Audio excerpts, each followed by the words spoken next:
Welcome, everyone, to today's explainer. Okay, let's dive right in. Today, we're taking a slightly different, kind of whimsical storybook approach to Chapter 12, Consumer Protection. If you're gearing up for your 12th grade CBSE exams, think of this as your ultimate study summary. We're going to focus on the total topic, front to back. We're taking the legal landscape of consumer protection and turning it into, well, the hero's journey of the smart consumer. So, here's our roadmap for the journey. 1. The need for protection. 2. Your 6 powerful rights. 3. The smart consumer's responsibilities. 4. The 3-tier redressal system. And finally, 5. Reliefs and NGO support. Knowing this exact structure upfront is absolutely going to lower your study anxiety. All right, let's kick things off with part 1, the need for protection, navigating the marketplace. Because, every good hero's journey starts with a pretty big problem that needs fixing. I mean, be honest. Have you ever been sold a defective product? Or maybe you fell for a completely misleading advertisement. It happens to the best of us, right?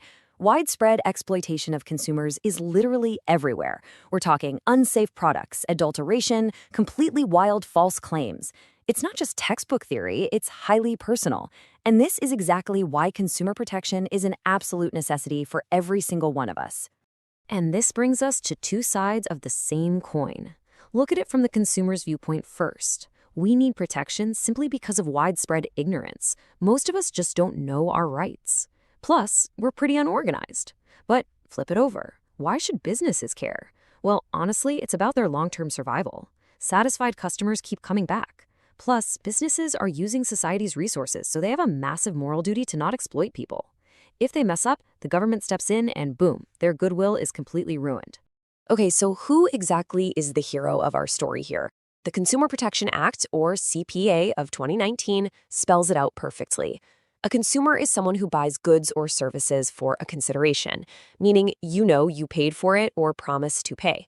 But wait, here is the vital exam distinction you absolutely must memorize. It is strictly for personal use. It absolutely does not include someone buying goods for a commercial purpose. Buy a phone for yourself? You're a consumer. Buy a box of 50 phones to resell in your shop? No way. You are not a consumer under this act. Moving right along to Section 2, your 6 powerful rights. Arming the hero. This is where the law literally hands you the weapons you need to survive the marketplace.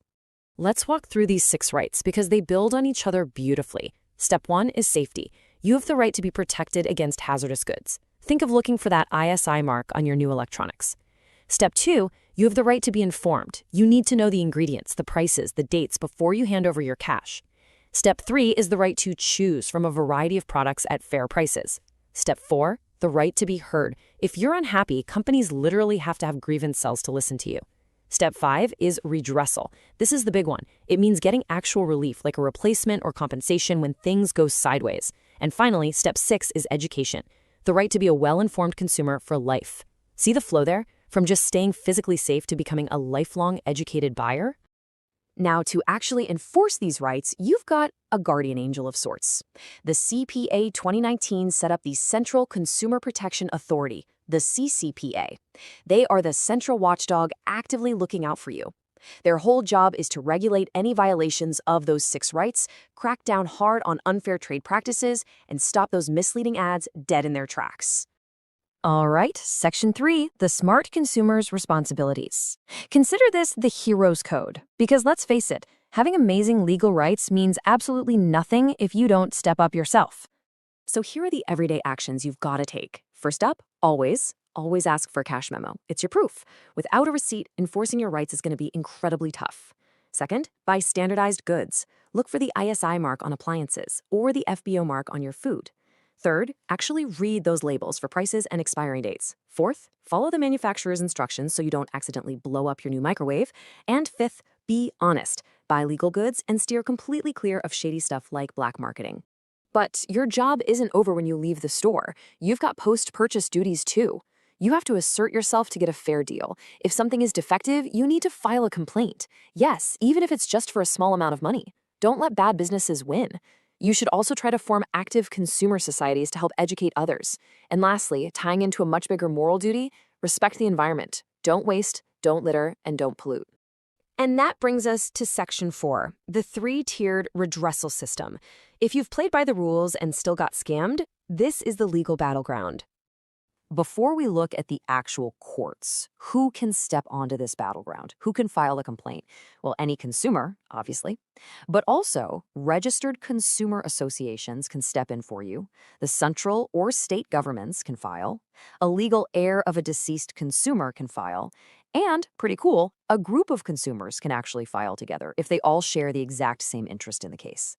Okay, pay super close attention here because these financial brackets are absolute gold for your exams. The system has three tiers. First, the district commission, set up by the state in every district. They handle cases worth up to 1 crore rupees.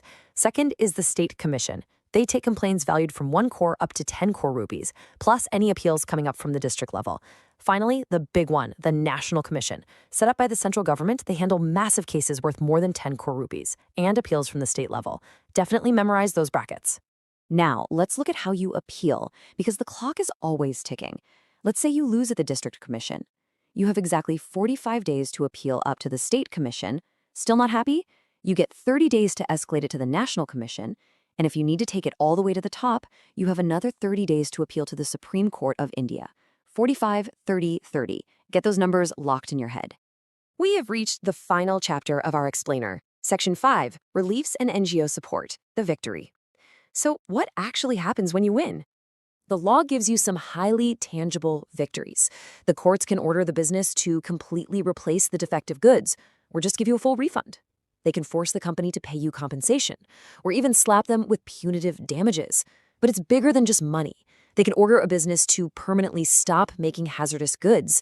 They can even force a massive corporation to issue a corrective advertisement to fix the damage of their false claims. It is an incredibly powerful system when you use it. And the best part is, you aren't fighting alone. Think of NGOs and consumer organizations as the helpful wizards in our story. Groups like Voice in Delhi or Cuts in Jaipur play a huge role. They run training programs, they test competing brands in real labs, and publish the results so you know what's actually safe. They even provide legal aid and will go to court on behalf of regular consumers. As we wrap up this total topic summary, I want to leave you with a thought that goes way beyond the textbook. Respect the environment, avoid waste, littering, and contributing to pollution. Consumer protection isn't just about getting a refund when your toaster breaks, It's about being a responsible citizen. The choices we make in the marketplace literally shape the world around us. So, here is my final question for you.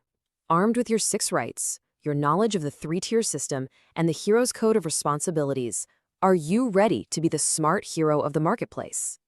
You've got the complete roadmap for Chapter 12 right here. Use it to ace those exams, and more importantly, use it in the real world.